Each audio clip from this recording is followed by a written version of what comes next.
আমি নিজেদের জায়গায় বসি। আমি প্রভু যিশুকে ধন্যবাদ দিই আজকে রূপার ঘোষণায় উপস্থিত হতে পারলাম এবং রূপারের ঘোষণায় আমরা বিগত রূপারগুলোতে আলোচনা করছি। ফিলিপীয় পুস্তক থেকে নিয়ে এটা লিখেছেন সাধু পৌল ফিলিপীয় মণ্ডলীদের প্রতি। আমরা 2 অধ্যায় 11 পদ পর্যন্ত আলোচনা করেছিলাম গত বুধবারের আগে বুধবার, কিন্তু এই বুধবারে আজকে আমরা দেখি 12 পদ থেকে 18 পদ এবং আলোচনা করার পূর্বে একবার আমরা আমাদের কৃতজ্ঞতা জানাই স্বর্গীয় বিশপ মহাশয়, তিনি আজকে আমাদের মধ্যে নেই যদিও, কিন্তু তিনি থাকাকালীন বিশ্বস্ততা যে কাজ করেছে তার সেই বিশ্বস্ততার জন্য প্রভুকে ধন্যবাদ দিই এবং তার সেই সত্যত্ব পরিবারের জন্য প্রার্থনা করি যেন ঈশ্বর সেই সত্যত্ব পরিবারকে তার শান্তি সান্ত্বনা দান করে। 12 পদ আরম্ভ হয়েছে কি বলে আরম্ভ হয়েছে? অতএব কথাটা মানটা যখন আমরা যদি পড়ি আমরা বুঝতে পারি অর্থাৎ এর আগে যেটা বলেছে তার পরিপ্রেক্ষিতে কি বলে আরম্ভ করছে? অতএব বলে আরম্ভ করার পরে বলছে, আমার প্রিয়তমেরা তোমরা সর্বদা যেমন আজ্ঞাবহ হয়ে আসিতেছ তেমনি আমার সাক্ষাতে যেরূপ কেউ সেরূপ নয়, বরং আমার এখন আরো অধিকতর ধরে আমার অসাক্ষাতে সভয় ও সংকল্পে আপন আপন পরিত্যাগ সম্পূর্ণ করো। অর্থাৎ একটা কথা এখানে আমরা দেখতে পাচ্ছি, তো অতএব বলে আরম্ভ করছে আগের বিষয়টাকে বলছে। অর্থাৎ এখানে যেটা বলছে যে বাধ্যতার কথা এখানে বলছে এবং বাধ্যতার কথা বলতে গিয়ে কথাটা বলতে গিয়ে তিনি যেটা বলছেন, হ্যাঁ তিনি কোন এক সময় ছিলেন, যে ফিলিপীয় মণ্ডলী তিনি কোন এক সময় ছিলেন, কিন্তু এখন তো তিনি সেখানে নেই। তিনি কোথায় আছেন? এখন জেলখানায় তিনি বন্দী অবস্থায় আছেন। সেই জন্য তিনি এটা বলতে চাইছিলেন চেয়েছেন এখানে যে আমি যখন ছিলাম তখন তো তোমরা আমার সাথে আজ্ঞাবহ হয়েছো, কিন্তু এখন আমি তোমাদের কাছে নেই, তথাপি তোমরা কি করো? আমি থাকাকালীন তোমরা যেরকম আজ্ঞাবহ হয়েছিলে এখন কিন্তু আরো কি করো? আরো বেশি করে সব হয় কি করো? সেই ঈশ্বরের বাক্যে তোমরা বাধ্য হও। এবং সেই বাধ্য হওয়ার মধ্যে কি করে? কি বলছে? আপন আপন পরিত্যাগ সম্পন্ন করো। পরিত্যাগ কি থেকে পরিত্যাগ? পাপ থেকে যে পরিত্যাগ পাওয়া গেছে সেটা সম্পন্ন করতে বলছে যে কিভাবে? যেন আজ্ঞা বহ হয়ে। অতএব থেকে আমরা যে আগে যে বিষয়গুলো বলি, আগে কি বিষয়গুলো বলেছিল মনে আছে আমাদের? আমরা পাঠ করেছিলাম, আলোচনা করেছিলাম কি বিষয়ের উপরে তিনি জোর দিয়েছেন? তিনি কার সম্পর্কে বলেছেন? যিশুর সম্পর্কে তিনি বলেছেন। আমরা মনে নেই? আমাদের পড়েছি তো আমরা 2 অধ্যায় সব থেকে আসল ফিলিপীয় পত্রের আসল যে বিষয় কোথায় লেখা আছে? 2 অধ্যায় লেখা আছে। 2 অধ্যায় এই যে তার আগে আমরা পাঠ করেছি আমাদের কার সম্পর্কে বলা হয়েছে? যিশুর সম্পর্কে বলা হয়েছে। তার কারণটা কি? আমাদের মধ্যে কি রাখতে বলা হয়েছে? একতা রাখতে বলা হয়েছে। বিশ্বাসীর মধ্যে কিসের দরকার আছে? একতার দরকার আছে। একতার যে পরামর্শ এর আগের অংশে বলা হয়েছে, যেটা অধিক বলে আরম্ভ করেছে, অর্থাৎ আগের অংশে কিসের পরামর্শ দিয়েছিল? একতার পরামর্শ দিয়েছিল। সেই কথা এখানে আবার বলছে, একতার যে পরামর্শ এর আগের অংশে বলা হয়েছে তার আলোয় এগিয়ে যাওয়া। এটা হচ্ছে আপন আপন পরিত্যাগ সম্পন্ন করা। অর্থাৎ মণ্ডলীর সবাইকে একসঙ্গে কাজ করতে হবে যেন বিবাদ ও বিচ্ছেদ বিষয় থেকে নিজেরাই নিজেদের মুক্ত রাখে। খুব গুরুত্বপূর্ণ বিষয়। আজকে যদি আমরা দেখবো যে আমাদের মণ্ডলীতে বিভেদ বিচ্ছেদে পড়ে গেছে, অর্থাৎ আমাদের দেখি নেই একতা নেই মণ্ডলীতে।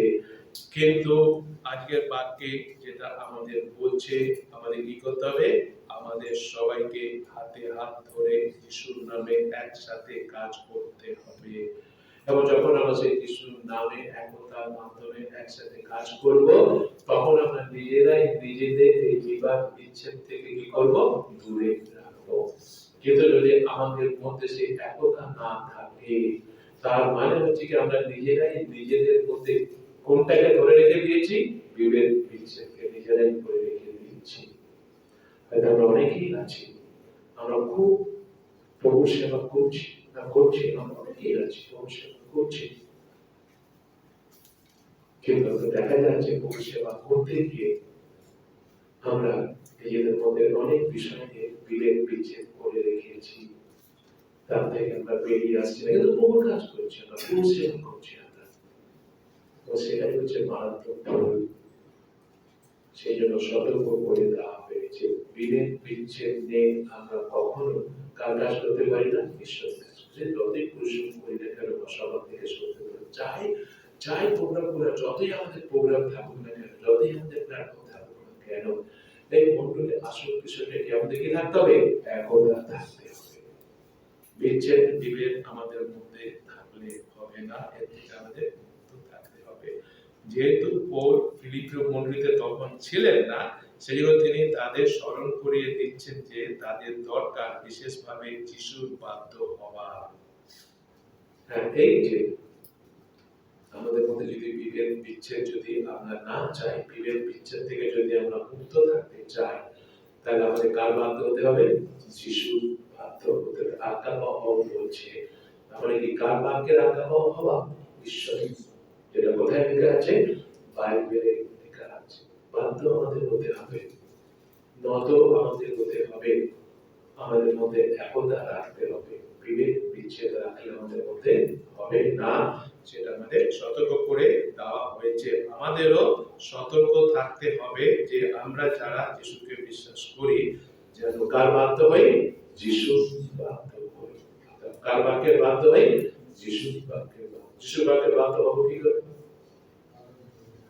যিশুর বাক্য আগে শুনতে হবে, যিশুর বাক্য আমাকে জানতে হবে। যে বাক্য আমি শুনছি না, যে বাক্য আমি জানি না, কি করে আমি বাধ্য হবো? সেগুলো আমাদের বাইবেল পড়তে হবে, শুধু রিডিং করা নয়, পুরস্কার পাওয়া বলে ভালো সেটা, কিন্তু সেটা না, সেইভাবে পড়তে হবে কি বলছে বাক্য আমাকে। যখন মন্দিরে আমরা আসি, মন দিয়ে সে বাক্য শুনতে হবে, খালি ফোন ঘাঁটি হবে না, এই দেখতে হবে না, মন দিয়ে শুনতে হবে বাক্য আমাকে কি বলছে, এবং তারপরে প্রার্থনা করতে হবে সে বাক্যের আমি কি হই, বাধ্য হই। আমেন। সেটা করলে আমি কি ধরে রাখছি, সম্পন্ন করছি, আপন আপন পরিত্রাণ সম্পন্ন করছি, সেটা এখানে বলা হয়েছে। এবং আগের বিষয়টা বলছে অতএব আমাদের মনোভাব, কার মনোভাব হতে হবে, যিশুর। যখন আমরা যিশুর বাক্যে বাধ্য হব, তখনই আমরা যিশুর মনোভাব পাবো। বিশেষ করে যখন মণ্ডলীতে পালক থাকবেন না, তখন আরো বেশি করে যিশুর উপর লক্ষ্য রাখতে হবে, তাহলে ভুল পথে আমরা যাব না। কেন না, হয়তো যখন যে বলছি না, বলবো যে আমার সাক্ষাতে তোমরা কি হয়েছো, আজ্ঞা পাওয়া হয়েছো, তেমনি আমার অসাক্ষাতে কি হও, কি বলছে, বারবার বলছে আমার অসাক্ষাতে কি বলছে, অধিকতর রূপে আমার অসাক্ষাতে সব হয় ও সব কমবে, আপন আপন পরিত্রাণ কি করবে, বাধ্য বাধ্য পরিত্রাণ সম্পন্ন করবে। অনেক সময় আমরা হয়তো আলোক রয়েছে মণ্ডলীতে, সে বালকের সামনে আমরা খুব বাধ্যতা দেখাচ্ছি, পৌল যেটা বলবে, তারপরে যদি এখন আমি নেই, কিন্তু এখন তোমাদের কি হতে পারে, বেশি করে বাধ্য হতে হবে, আর বেশি করে ডিসিপ্লিন হতে হবে, আর বেশি করে নম্র হতে হবে। যেমন কথা আমি বলি যে আমাকে অনেক সময় গেছিলাম যেতে হয়, তখন আমি থাকি না, বাধ্যটা হবো কি করে, যাদের উপরে দায়িত্ব দেওয়া আছে, যেভাবে মন্ডলী পরিচালনা হয়েছে, যে এতদিন ধরে পালক মন্ডলী পরিচালনা করেছেন, কিভাবে তিনি এসেছে, কিভাবে মন্ডলী পরিচালনা আরম্ভ হয়েছে, কিভাবে শোনা হয়েছে, কিভাবে শেষ হয়েছে, সেইভাবে পরিচালনা। হয়তো দেখা যাবে যে পালক চলে গেছে, পালক নেই, অন্য কারো দায়িত্ব পেয়েছে, ইচ্ছা মতো আসছে, ইচ্ছা মতো করছে, সেইভাবে করা হচ্ছে, সেভাবে করা হচ্ছে না, নিজের মতো করে দিচ্ছে, সেটা ঠিক করা হচ্ছে না। সেখানে কিসের তৈরি হয়, বিচ্ছেদ বিভেদের তৈরি হয়। এবং আমাদের মধ্যে অনেকের এরকম মানসিকতা রয়েছে, আমরা সেটা করি, নিজেদের মতো করে করি সেটা, কিন্তু সেটা করতে কি করেছে, বারণ করেছে। সেই জন্য যদি আমি না চাই, সেটা আমি করবো না, সেই জন্য কার উপর দৃষ্টি রাখতে হবে, আমাকে যিশুর উপর দৃষ্টি রাখতে হবে, অর্থাৎ কার সমরূপ আমাকে হতে হবে, আমেন। সবার জন্য এটা যিশু যেরকম নিজেকে শূন্য করেছিলেন, নত করেছিলেন, দাসের বেশ ধারণ করেছিলেন, এবং ক্রুশে মৃত্যু পর্যন্ত কি হয়েছিলেন, ঈশ্বর আমাদের বুঝি নেই, স্বর্গে গেছেন, আমাদের জন্য স্থান প্রস্তুত করছেন, কিন্তু তিনি আমাদের সে দায়িত্ব দিয়ে গেছেন। সে দায়িত্ব পালন করার জন্য থাকুক বা না থাকুক, কার দিকে তাকাতে হবে? যিশুর দিকে তাকাতে হবে, এবং সেই দায়িত্বটা ঠিক সেইভাবে কি করতে হবে? পালন। আমি এই বুধবারের কথাই বলি, এখানে তো বেশ অনেক কটা বুধবার ছিলাম না, বাইরে গেছিলাম বলে, কিন্তু ঠিক সময় সবাই আসছে, গান হচ্ছে, আরম্ভ হচ্ছে, এটা হচ্ছে আসল বিষয়, ঠিক পালন করা হচ্ছে। কারণ এই ঘোষণা কোনো মানুষের জন্য না, কার জন্য? সেই জন্য আমাদের মধ্যে কি রাখতে হবে? একতা আমাদের মধ্যে রাখতে হবে। আপন আপন যে কথাটা বলছে, আপন আপন পরিত্যাগ কি করো? করো। কাজ করছি খুব ভালো, কাজ আমাদের করতে হবে, কিন্তু সেটা যথেষ্ট নয়। আমাদের মধ্যে যদি এখনো কোনো বিভেদ বিচ্ছেদ থাকে, সেটা আমাদের পাল্টাতে হবে। তার জন্য আমাদের প্রার্থনা করতে হবে, স্বীকার করতে হবে। অস্বীকার যেন আমরা না করি। দুঃখের বিষয় আছে, আমি জানি, সত্যি করে আমাদের মধ্যে বাবু এভাঞ্জেলিস্টদের মধ্যে কথা নেই, কথা বলে না, এটা একদম করা উচিত নয়। সে নিজেকে যতই বড় মনে করবে কেন, যতই পরিশ্রম করছি বলে আমি মনে করি না কেন, কিন্তু সে মন্ডলীতে যারা আছে তাদের সাথে কথাবার্তা নেই, তাদের সাথে সদ্ভাব নেই, সেটা কখনো মন্ডলীর ক্ষেত্রে ভালো বিষয় নয়, নিজের জীবনের জন্য ভালো বিষয় নয়, সেটা কখনোই পরিত্রাণের ব্যাপারে কি বিষয় নয়? ভালো বিষয় নয়। সেটা কি হতে হবে? আমাদের মধ্যে কি রাখতে হবে? একতা রাখতে হবে মন্ডলীতে বা পদে, সে কথা আমরা দেখতে পাচ্ছি। 13 পদে কি কথা বলছে? কারণ ঈশ্বরই আপন হিত সংকল্পের নিমিত্ত তোমাদের অন্তরে ইচ্ছা ও কার্য উভয়েরই সাধনকারী।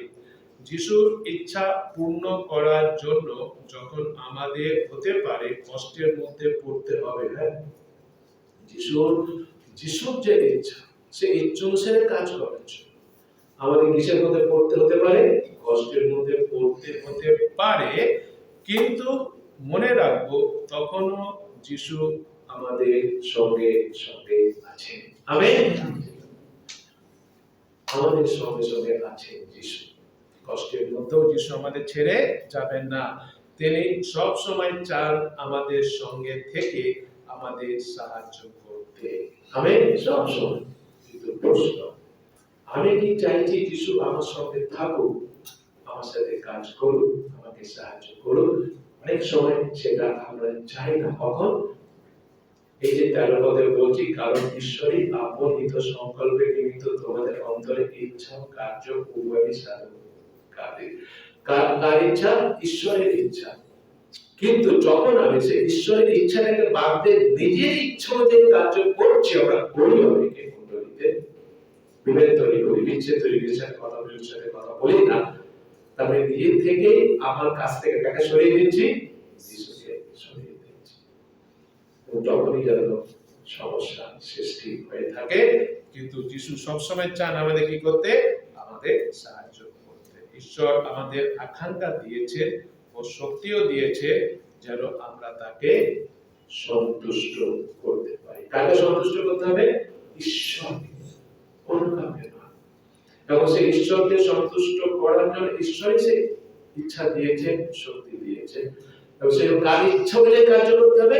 ঈশ্বরের ইচ্ছা অনুসারে কার্য করতে হবে। আমাদের নিজেদের সত্যি করে তার কাছে সমর্পিত হতে হবে ও তাকে কাজ করতে দিতে হবে। আসল যে বিষয়টা, আমিত্ব ভাবটাকে একদম সরিয়ে দিতে হবে। সম্পূর্ণভাবে সত্যি করে আমাকে 100% কার কাছে সমর্পণ করে দিতে হবে? যিশুর কাছে সমর্পণ করে দিতে হবে, এবং সেই যিশুকে কাজ করতে দিতে হবে। আমি হয়তো অনেক বিষয় আছে যেগুলো আমি এভাবে করতে চাই না, আছে আমি সেটা কথা বলতে চাইছি না, আমি ওই কাজটা দিতে চাইছি না, যিশু বলছে না তুমি এভাবে কাজটা করো, ওকে দিয়ে কাজটা করো। আমি করতে না চাইলেও আমি কি করতে হবে? করতে হবে। কার বাধ্য হতে হবে? যিশু। তাহলে আমি কাকে নিয়ে কাজ করছি? যিশু। তখন সেখানে কি থাকে? শান্তি থাকে, আশীর্বাদ থাকে, তখন সেখানে মিল থাকে, সেখানে বিচ্ছেদ বিভেদ তৈরি হয় না। এই বিষয়ে আমাদের ভালো করে বুঝতে হবে।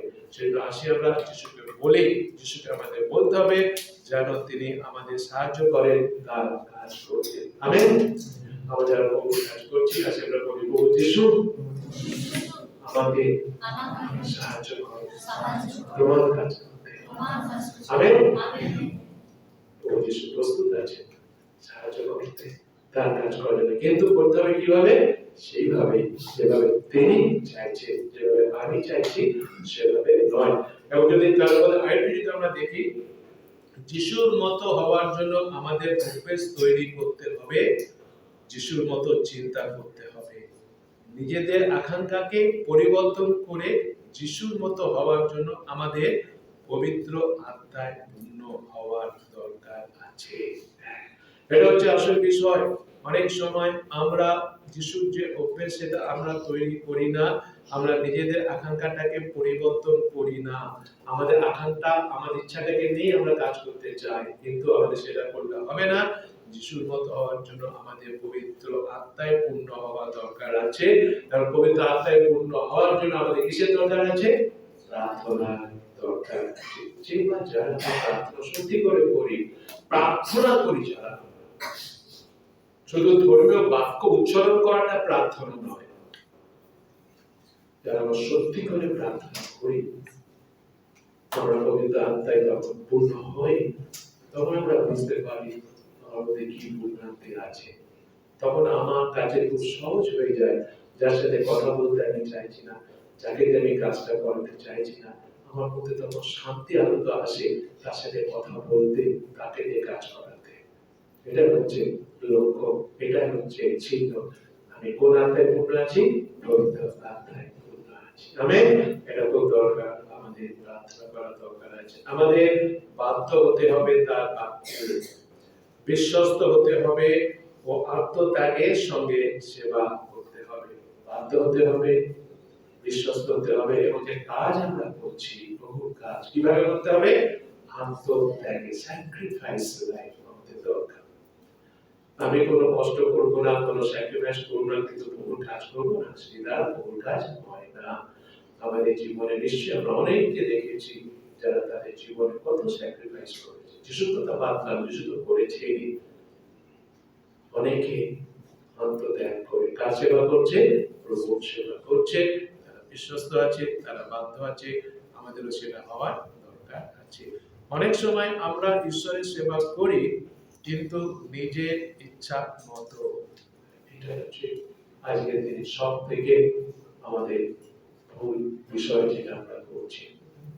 ঈশ্বরের সেবা করছি, নিজেকে পছন্দ করি, আমি ঈশ্বরের সেবা করছি, তোমরা ঈশ্বরের সেবা করছি, অনেক কাজে অনেক পরিশ্রম করছো, সকাল থেকে সন্ধ্যা পর্যন্ত, প্রভুকে ধন্যবাদ দিই। কিন্তু একটা প্রশ্ন নিজেকে করি, আমি তোমরা নিজেরা যারা ভুল কাজ আমরা করছি, ভুলটাই নিজেকে প্রশ্ন করি, আমি কি এই যে সেবা কার্য করছি প্রভু, সেটা কি আমি ঈশ্বরের ইচ্ছা অনুসারে করছি, নাকি নিজের ইচ্ছা মতো করছি, যেভাবে আমি করতে চাইছি সেভাবে আমি করছি? যদি সেটাই হয়ে থাকে, সেজন্য তাহলে আসি আমরা সেবা করি ঠিক সেইভাবে যেভাবে তিনি বলছে, ও তার উপর নির্ভর করি যে তিনি আমাদের আকাঙ্ক্ষাকে পরিবর্তন করবে। আমেন। আমাদের ইচ্ছাকে পরিবর্তন করবে। আমার ইচ্ছা এর সাথে করবো না, ওর সাথে করবো না, একে নেবো না, ওকে নেবো না, এটা আমার ইচ্ছা। কিন্তু আমাকে প্রার্থনা করতে হবে, প্রভু আমি কার ইচ্ছা অনুযায়ী করবো? তোমার ইচ্ছা অনুযায়ী করবো। সেজন্য আমার ইচ্ছাটাকে তুমি কি করে দাও? পরিবর্তন করে দাও, তোমার ইচ্ছাটাকে দাও। আমেন। আমার কতজন এই কথা শুনে সত্যি করে বুঝতে পারছি এবং চাইছি এবার থেকে আমি পরিবর্তন হবো। যারা আমেন বলছে, তারপরে তারা স্বীকার করছে যে না, আমার মধ্যে রয়েছে কিছু ভুল ভ্রান্তি, আমি অনেক সময় নিজের ইচ্ছা মতো কাজ করছি, কিন্তু ঈশ্বরকে ধন্যবাদ দিই, ঈশ্বর তাদের হৃদয়ে কথা বলেছে, তারা বুঝতে পেরেছে ঈশ্বর তাদের ভালোবাসে। কিন্তু এখন অনেকে আছে তো আমরা মনটাকে কঠিন করে রেখেছি, স্বীকার করতে চাইছি না। তাদের জন্য আমাদের বিশেষ প্রার্থনা করতে হবে, কেননা হয়তো শেষ সময় এই কথা আমাদের কাউকে শুনতে না হয়, বলবো আমার কাছ থেকে, আমি তোমাদের চিনি না। এখন থেকে আসি আমরা হৃদয়টাকে কঠিন না করে, হৃদয়টাকে সরল করি, স্বীকার করে নিই এবং প্রার্থনা পূর্বক কার ইচ্ছা যে কার্য করি, ঈশ্বরের ইচ্ছা যে কার্য ঈশ্বরকে বলি, আমার ইচ্ছা থেকে তুমি আমাকে সরিয়ে দাও, তোমার ইচ্ছা থেকে আমাকে দাও। আমেন। সেটাই আমরা 13 পদে দেখতে পাচ্ছি। এবং 14 পদ থেকে 16 পদে যেটা লেখা আছে আমি এখন পড়ে দিচ্ছি, তোমরা এবার বলছি তোমরা বচসা তর্ক বিতর্ক বিনা সমস্ত কার্য করো। শুনলেই হবে কিভাবে কাজ করতে বলছে। বচসা ও তর্ক বিতর্ক বাদ দিয়ে, তা বলছে এই যে বচসা তর্ক বিতর্ক বাদ দিয়ে যদি কাজ করি, এবং পরবর্তী কথা বলছে যেন তোমরা কি হও অনিন্দনীয় ও অমায়িক হও। অর্থাৎ যদি আমাদের তর্ক বিতর্ক আর যদি আমাদের মধ্যে বচসা থাকে, তাহলে কিন্তু আমরা অনিন্দিত হতে পারবো না, অমায়িক হতে পারবো না। কেননা এই কথা যে বলছে এই তারপরে কি বলছে, এই কালে সেই কুটিল ও বিপদকামী লোকদের মধ্যে ঈশ্বরের নিষ্কলঙ্ক সত্তা। অর্থাৎ এই কালটা কিরকম কাল বলছে, কিরকম কাল, কুটিল ও বিপদকামী, তাই তো। এখন আমরা যারা ঈশ্বরের সন্তান, আমাদের এই মানুষের মধ্যে কিভাবে জীবনযাপন করতে হবে, নিষ্কলঙ্কভাবে জীবনযাপন করতে হবে। সেটার জন্য আমাদের কি করতে হবে, বচসা তর্ক বিতর্ক কি করতে হবে, কেননা যদি আমাদের বচসা তর্ক বিতর্ক যদি আমাদের মধ্যে থাকে, তাহলে আমরা কিরকম হয়ে যাচ্ছি, এই যুগে যে সমস্ত মানুষেরা রয়েছে, কিরকম মানুষেরা রয়েছে, কুটিল ও বিপদকামী, তাদের কথা আমরা হচ্ছি, আমরা অনিন্দ্রিয় অমায়িক হচ্ছি না, আমি ঈশ্বরের নিষ্কলঙ্ক সন্তান হচ্ছি না। যদি আমি চাই আমি ঈশ্বরের নিষ্কলঙ্ক সন্তান হব, তাহলে আজকে থেকে আমাকে প্রার্থনা পূর্বক বলতে হবে, প্রভু আমার মধ্যে যত বচসা তর্ক আছে তুমি আমার মধ্যে সেটা কি করে দাও, আমেন। যেটা আমরা দেখতে পাচ্ছি সে কথা বলতে, তারপরে বলছে যাহাদের মধ্যে তোমরা জগতে, অর্থাৎ যাহাদের মধ্যে মানে কি, এই যে কুটিল ও বিপদগামী লোকদের মধ্যে আমরা বাস করছি, বলছে তোমরা জগতে জ্যোতির্গণের ন্যায় প্রকাশ পাবে। অর্থাৎ আমাদের মনে রাখতে হবে কুটিল এটা, অন্ধকার এটা, কিন্তু তাদের কাছে আমাদের কিভাবে প্রকাশ পেতে হবে, জ্যোতি, আলো। এটা কিসের মাধ্যমে করতে পারবো, তর্ক বচসা থেকে নিজেদের কি করে রাখা, দূরে সরিয়ে রাখা, সে কথা বলছে। এবং তারপরে বলছে জীবনের বাক্য ধরিয়া রইয়াছ। আমেন। জীবনের বাক্যটা কি বাক্য, সুন্দর বাক্য, মধুর বাক্য, কার বাক্য, ঈশ্বর বাক্য, স্বয়ংকে প্রভু যিশু। কার মাধ্যমে বলছে, যিশুর মাধ্যমে হতে বলছে। এবং তারপরে বলছে স্বর্গতে ইহাতে খ্রিস্টের দিনে আমি সাধা পরিবার হেতু পাই, বলছে আমি বৃথা দৌড়াই নাই, বৃথা পরিশ্রম করি না। অর্থাৎ যেটা বলছে 14 থেকে 16 পদ, অভিযোগ করা ও বিবাদ তর্ক বিতর্ক করা এটা ভালো বিষয় না, এটা উপকারের বিষয় না, ক্ষতিকরের বিষয়। কিসের বিষয়, তর্ক বিতর্ক করা, অভিযোগ করা, বিবাদ করা, এটা কি ক্ষতি করে না উপকার করে? কেন ক্ষতি করে? কারণটা হচ্ছে যদি মণ্ডলীর লোকেরা নিজেদের মধ্যে শুধুই অভিযোগ করে ও তর্ক বিতর্ক করে, তবে বাইরের মানুষেরা মণ্ডলীর ও যিশুর সম্বন্ধে ভুল ধারণা করবে। আমাদের মধ্যে হয়তো বাইরের লোকেরা, বাইরের কথা বাদ না, তার বাইরে হয়তো আমাদের মণ্ডলীতে আসে না, অনেকে আছে যারা প্রথম এসেছে, নতুন এসেছে, সবে তারা এসেছে, হয়তো কয়েকবার তারা আসছে, তাকেও আছে তারা এসেছে। তারা যদি এসে দেখে যে আমাদের মধ্যে খালি তর্ক বিতর্ক হচ্ছে, এই একে সাহায্য করছে না, এই ওকে কোনোভাবে বা হেল্প করছে না, একে একে তর্ক বিতর্ক করছে, তাহলে তাদের কাছে আমরা কিরকম যিশুকে তুলে ধরছি, ভুল যিশুকে তুলে ধরছি। আমরা অনেকেই আছি, আমরা অজান্তে, যেহেতু আমাদের নিজেরা কঠিন করে রেখেছি, এই সমস্ত নতুন যারা আসছে তাদের কাছে আমরা ভুল যিশুকে তুলে ধরছি। এবার যে ভুল যিশুকে তুলে ধরছি মণ্ডলীর বাইরে তো আলাদা ব্যাপার, মণ্ডলীর ভিতরেও আমরা ভুল যিশুকে তুলে ধরছি, এটা কি যিশু কিংবা মণ্ডলীর উপকার হচ্ছে না ক্ষতি হচ্ছে? উপকার হচ্ছে না ক্ষতি হচ্ছে? সেই ক্ষতি করেই যাবো কি আমরা? এখনো পর্যন্ত কি আমরা পরিবর্তন হব না? আর কত ক্ষতি করবো মণ্ডলী, আর কত ক্ষতি করবো ঈশ্বরের? আসলে আমরা কি হয়, আমরা পরিবর্তিত হই, যেন যারা আসছে এই মণ্ডলীতে তারা যেন আমাদের মধ্যে কি দেখে, একতা দেখে, যিশুর সমভাব যেন আমাদের মধ্যে দেখে, যিশুর নম্রতা যেন আমাদের মধ্যে দেখে। আমেন। সেটা আমাদের মনে রাখতে হবে। যিশুকে বিশ্বাস করার জন্য মণ্ডলীতে অন্য যারা যিশুর উপর নির্ভর করে তাদের সঙ্গে আমাদের এক হতে হবে। যদি আমাদের মণ্ডলীতে সব সময় অভিযোগ ও তর্ক বিতর্ক লেগেই থাকে, তার মানে মণ্ডলীতে একতার অভাব আছে। আসি আমরা যারা এখনো পর্যন্ত বছর পর বছর দীর্ঘ বছর আমরা মিশনে আছি, মন্দিরতে আছি, তথাপি আমরা এখনো পর্যন্ত সেই তর্ক বিতর্ক অভিযোগ করেই যাচ্ছি।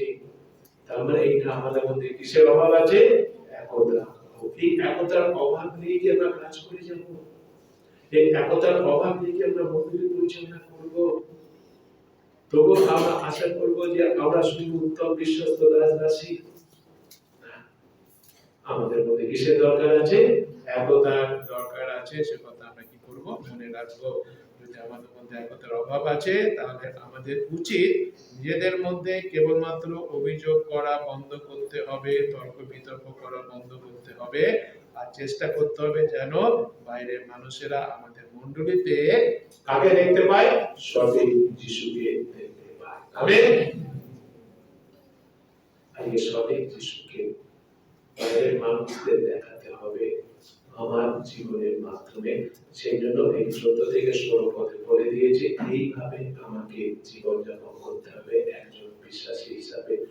আমি যদি একজন বিশ্বাসী হিসাবে এইভাবে জীবনযাপন করছি, তাহলে আমার জীবন সত্যি করে বাইরে যে সমস্ত মানুষেরা আসছে আজকের মণ্ডলীতে, তাদের কাছে আমরা কাকে তুলে ধরছি? সঠিক যিশুকে তুলে ধরছি। এবং শুধু একজন বিশ্বাসী হিসেবে না, প্রত্যেকটা বিশ্বাসী এটা কর্তব্য, মণ্ডলীগতভাবে এটা কর্তব্য, যারাই আসছে তাদের কাছে কাকে তুলে ধরা? যিশুকে তুলে ধরা। যারা আসছে তারা যেন তারা তো মণ্ডলীতে আসছে, তারা কার কাছে আসছে? যিশুর কাছে আসছে। কিন্তু এরা তারা যিশুর কাছে আসছে, কিন্তু যিশুকে দেখবে কাদের ভিতর দিয়ে? আমাদের ভিতর দিয়ে। সে আমরা যদি নিজেদের মধ্যে তর্ক বিতর্ক করি, অভিযোগ করি, একে অপরকে দোষারোপ দিই, আমাদের মধ্যে আমরা তাদের কাছে যিশুকে তুলে ধরছি না। সেই জন্য বলছেন মণ্ডলীতে বিশ্বাসীদের। আজকে আমাদেরও সেই একই কথা বলা হচ্ছে 14 থেকে 16 পদে। খুব সুন্দর কথা আমরা দেখতে পাচ্ছি। আমাদের জীবন হচ্ছে আসলে সব, তার মতো চলতে হবে আমাদের, নিষ্কল্প থাকতে হবে আমাদের, জগতের মতো করে রাখতে হবে না। আমাদের জীবনের চরিত্র, নৈতিক আচার ব্যবহার অতি অবশ্যই হতে হবে শুদ্ধ, ধৈর্যশীল ও শান্তিময়। তবেই আমরা তারার মতো উজ্জ্বলভাবে চলতে পারবো এই অন্ধকারময় জগতে। জগৎটা কিসে পরিপূর্ণ? অন্ধকারে। কিন্তু আমাদের এখানে কিসের মতো চলতে বলছে? তোমরা জগতে জ্যোতির্গণের ন্যায় প্রকাশ পাইতেছ। যদি আমরা সেই তারা উজ্জ্বলের মতো জ্বলতে চাই, তাহলে আমাদের চরিত্র কিরকম হতে হবে? শুদ্ধ হতে হবে, ধৈর্যশীল হতে হবে, শান্তিময় হতে হবে। পরিবর্তিত জীবন, ট্রান্সফর্ম লাইফ, অর্থাৎ আমাদের জীবনটাকে, বিশ্বাসীদের জীবনটাকে কি জীবন বলা হয়? পরিবর্তনরত। এই পরিবর্তিত জীবন হচ্ছে ঈশ্বরের শক্তিশালী বাক্যের সাক্ষ্য। ঈশ্বরের বাক্যটা শক্তিশালী কি শক্তিশালী নয়? কিন্তু ঈশ্বরের বাক্যের শক্তিশালী, তার সাক্ষ্য দিতে হবে। তো তার সাক্ষ্য কে বা কারা দেবে? আমরা যারা বিশ্বাসী। কিভাবে সে সাক্ষ্য দেব? আমাদের জীবনটা যেন কিরকম হবে? পরিবর্তিত জীবন চলছে চঞ্চল করে অন্ধকার জগতে। তখনই আমাদের জীবনে তাদের কাছে সাক্ষ্য দেবে, অন্ধকার জগতের মানুষের কাছে সাক্ষ্য দেবে ঈশ্বরের বাক্য হচ্ছে কি শক্তিশালী। আগে সেই সাক্ষী হতে পেরেছি ঈশ্বরের বাক্যে, জগতের মানুষের কাছে ঈশ্বরের বাক্য শক্তিশালী। আমার জীবনটা কি সাক্ষ্যটা বহন করছে জগতের কাছে, অন্ধকার জগতের কাছে? আমি কি আজকে অন্ধকার জগতে সেই উজ্জ্বল তারার মতো জ্বলছি? আজকে সেই দায়িত্ব ঈশ্বর আমাদের দিয়েছেন। আমরা কি উজ্জ্বল ভাবে জ্বলছি, নাকি আমরা অভিযোগ ও তর্ক বিতর্কের মেঘে ঢাকা? তোমরা কেউ দার্জিলিং এর টাইগার হিলসে গেছো? দার্জিলিং এ টাইগার হিলসে সবাই দেখতে যায়, টুরিস্টরা কেন যায়? সূর্যোদয় হয় বলে দেখতে যায়। কিন্তু ওখানে সূর্য উদয় দেখার জন্য আমরা গেছিলাম, এত অপূর্ব কল্পনা করা যায় না, সত্যি করে না দেখলে সেটা ভাষায় প্রকাশ করা যায় না। কিন্তু ওটা সবাই দেখতে পারে না, অনেকেই যায় কিন্তু সবাই দেখতে পারে না। কারণটা কি? যদি সূর্য নিশ্চয় উঠছে, কিন্তু সেটা যদি সেখানে কি থাকে? মেঘ থাকে, সূর্যের মেঘ কি হয়ে যায়? ঢাকা থাকে। যেন সেই সূর্যটাকে তারা দেখতে পায় না। কিন্তু আমরা বিশ্ববিদ্যালয়ে যেবারে গেছিলাম কোনো মেঘ ছিল না, এত সুন্দর ছিল। সেই হিসাবে যখন সন্ধ্যাবেলা যখন সেই আকাশে তারা জ্বলছে তো, তারা জ্বলে কি জ্বলে না? সবসময় তারা দেখা যায়? কখন দেখা যায় না? মেঘে যখন ঢাকা থাকে আকাশ। সেভাবে আমাদের জীবন যদি তর্ক বিতর্ক থাকে, ঝগড়া থাকে, তাহলে আমাদের সেই উজ্জ্বল তারা কি হয়ে আছে? ঢাকা পড়ে আছে। আমাদের সেই আলো ঢাকা পড়ে আছে। আজকে এটাই দুঃখের বিষয়। বারবার একই কথা প্রভু আমাকে দিয়ে বলাচ্ছেন, যেহেতু আমি কঠিন করবো না, আসি আমরা এখন পর্যন্ত প্রভু আমাকে দেখিয়ে দিয়েছিল, অনেকে আমরা আছি তাই কঠিন করে রেখেছি, নিজেদের মধ্যে আমাদের একতা নেই, নিজেদের মধ্যে আমাদের কথাবার্তা নেই, কিন্তু আমরা তারা নিজেকে খুব ধার্মিক মনে করি না। হৃদয়টাকে সরল করি, পরিষ্কার করি, প্রার্থনা করি, পবিত্র আত্মায় আমরা পূর্ণ হই, যেন আমরা সেই মেঘকে আমাদের সে আলোকে ঢাকা দিতে যেন না দিই, বিবাদকে যেন আমাদের আলোকে নিভিয়ে দিতে না দিই। আমাদের যদি বিভেদ থাকে, তাহলে সেই যে উজ্জ্বল জ্যোতি যিশু আমাকে দিয়েছে, সেই বিভেদটা আমাদের সেই উজ্জ্বল জ্যোতিকে কি করছে? ঢাকা দিয়ে দিচ্ছে। যে বিভেদটা উজ্জ্বল জ্যোতিকে ঢাকা দিয়ে দিচ্ছে, বিভেদটা না, আমরাই বিভেদকে অ্যালাউ করছি সেই উজ্জ্বল জ্যোতিকে কি করে দাও? ঢাকা দিয়ে দাও। কখন? যখন আমরা বিভেদ করছি। শয়তানের কাজ শয়তান তো করছে, কিন্তু আমি অ্যালাউ করছি কেন শয়তানকে? শয়তান তো করবেই, সেটা শয়তানের কাজ। আমাকে বুঝতে হবে না, আমি শয়তানকে প্রশ্রয় দেব না। আমি কখনো সেই বিভেদের মেঘকে যিশুর আলোকে ঢাকা দিতে দেব না। আমেন। বিভেদ থেকে বেরিয়ে আসতে হবে, বিচ্ছেদ থেকে বেরিয়ে আসতে হবে, তর্ক বিতর্ক থেকে বেরিয়ে আসতে হবে, অভিযোগ করা থেকে আমাদের কি করতে হবে? আমাদের বেরিয়ে আসতে হবে। ঈশ্বরের জন্য আসি আমরা উজ্জ্বল তারার মতো জ্বলি। আমেন। ঈশ্বরের জন্য আমাদের চলতে হবে, মনগুলিকে হতে হবে উজ্জ্বল তারা, ঈশ্বরের জন্য। অন্ধকার মানুষের আসছে গেছে উজ্জ্বল তারাটা দেখতে আমাদের মধ্যে। আমেন। সেটা হচ্ছে আমাদের দায়িত্ব, সে দায়িত্ব আমরা পেয়েছি।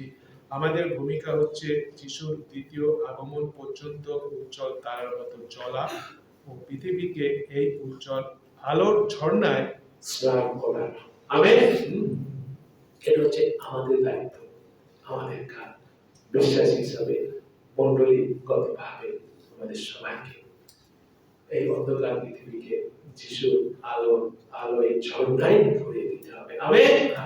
কত সুন্দর দায়িত্ব আমরা পেয়েছি, কত সুন্দর এটা। এই মন, এই হৃদয় থাকতে হবে আমার, যেটা যিশুর ছিল। তার কত শান্তি, কত আনন্দ থাকবে। আমাদের মধ্যে কোনো বিভেদ থাকতে পারে না, বিচ্ছেদ থাকতে পারে না, আমাদের মধ্যে কোনো অভিযোগ থাকতে পারে না। আজকে থেকে আসে আমরা নিজেদের পরিবর্তন করি, তাহলে কি হবে? শান্তি কথা 17-18 কথা বলছে, কিন্তু তোমাদের বিশ্বাসের যোগে ও সেবায় যদি আমি পেয় নৈবেদ্যের রূপে সৃজিত হই, তথাপি আনন্দ করিতেছি, আর তোমাদের সকলের সঙ্গে আনন্দ করিতেছি, সেভাবে তোমরা আনন্দ করো, আমার সঙ্গে কি করো? আনন্দ করো। অর্থাৎ যদি পৌলকে মরতেও হয়, তথাপি পৌল এটা জেনে সন্তুষ্ট ছিল যে সে ফিলিপীয় মণ্ডলী বিশ্বাসীদের সাহায্য করেছিল যিশুর জন্য জীবনযাপন করতে। যখন আমরা সম্পূর্ণভাবে নিজেদের যিশুর কাছে সমর্পণ করব তার সেবা করার জন্য, এই আত্মত্যাগ, এই যে আমরা সম্পূর্ণভাবে যিশুর কাছে যখন নিজেদের সমর্পণ করবো, ভালো করে বোঝার চেষ্টা করি, এটা হচ্ছে ত্যাগ করা, স্যাক্রিফাইস করা। প্রভুর কাজ নিজের ইচ্ছা মতো হবে না। আমি যখন সময় পাবো তখন আমি প্রভুর কাজ করব, আমি যেভাবে চাইবো সেভাবে প্রভুর কাজ করবো, সেটা আত্মত্যাগের কথা নয়।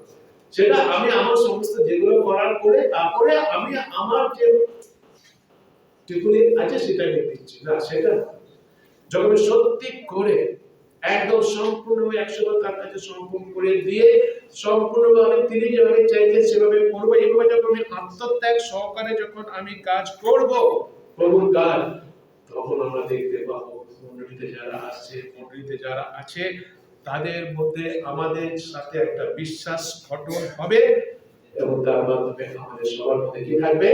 আনন্দ থাকবে। সবাই কি হতে পারবো? আনন্দ করতে পারবো। আমেন। সেটা হচ্ছে আসল মণ্ডলীর পরিচয়।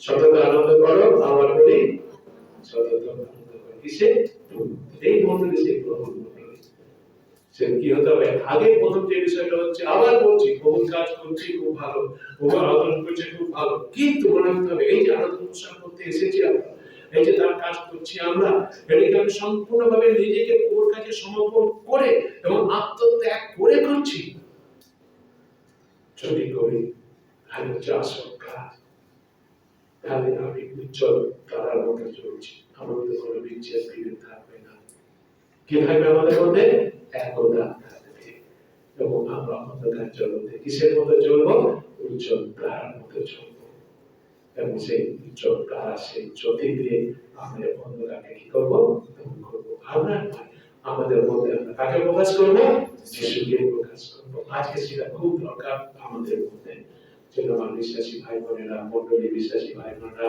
বেশ করে যারা বহু কাজ করছি আজকে আমাদের নিজেদের মধ্যে এমন রাখি নিজেদের সমস্ত দলগুলো আমরা ভুলে যাই ভেদভেদ আমরা ভুলে যাই হিংসা আমরা ভুলে যাই মন্ডলী বিশ্বাসী ভাই বোনেরা যারা তোমরা আলাদা অনুষ্ঠান করতে আসছো মন্ডলীতে আসছো প্রিয় মন্ডলীতে আসছো মহিলা সঙ্গীতে আসছো ইনচার্জে আসছো ইনস্ট্রুমেন্টে আসছো সমস্ত ভেদভেদ আছে আমরা ভুলে যাই অভিযোগ করা আছে আমরা ভুলে যাই তর্ক বিতর্ক করা আছে আমরা ভুলে যাই সব ছেড়ে এগুলো সব মেয়ে এই মেয়েগুলো আমাদের যিশু দাসের উজ্জ্বল উজ্জ্বল জ্যোতিতে তারা ঢাকা দিয়ে দিচ্ছে আমরা প্রকাশ করতে পারছি না এগুলো সব ছেড়ে দিই মেঘ সরে যাবে সুন্দরভাবে সেই যিশু তার জ্যোতি আমরা কি করবো জানিয়ে রাখবো মন্ডলীতে আর মানুষের সেটা দেখবে তার মাধ্যমে তারা কাকে জানতে পারবে সঠিক যিশুকে জানতে পারবে সেটা হচ্ছে মন্ডলীর আসল পরিচয় ঈশ্বর আমাদের প্রত্যেককে সেবায় আশীর্বাদ করুন আমেন যিশু তোমাকে ধন্যবাদ সুন্দর বাক্য দিয়েছে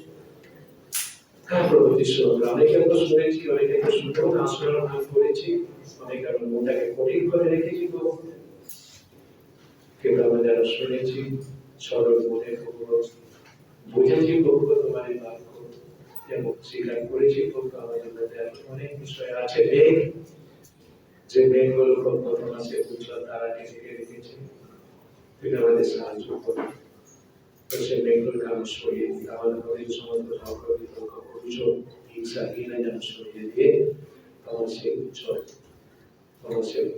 তারা যেন আমরা জানিয়ে রাখতে পারি মন্দিরে যারা আসবেন তারা যেন যিশু সত্যিকারে তোমাকে চিনতে পারে জানতে পারে এবং যেন আমাদের সবার মধ্যে বিশ্বাস আনন্দ যেন থাকে সে আশীর্বাদ তুমি করো ধন্যবাদ সহকারে প্রার্থনা যিশু প্রাণ চাই আমেন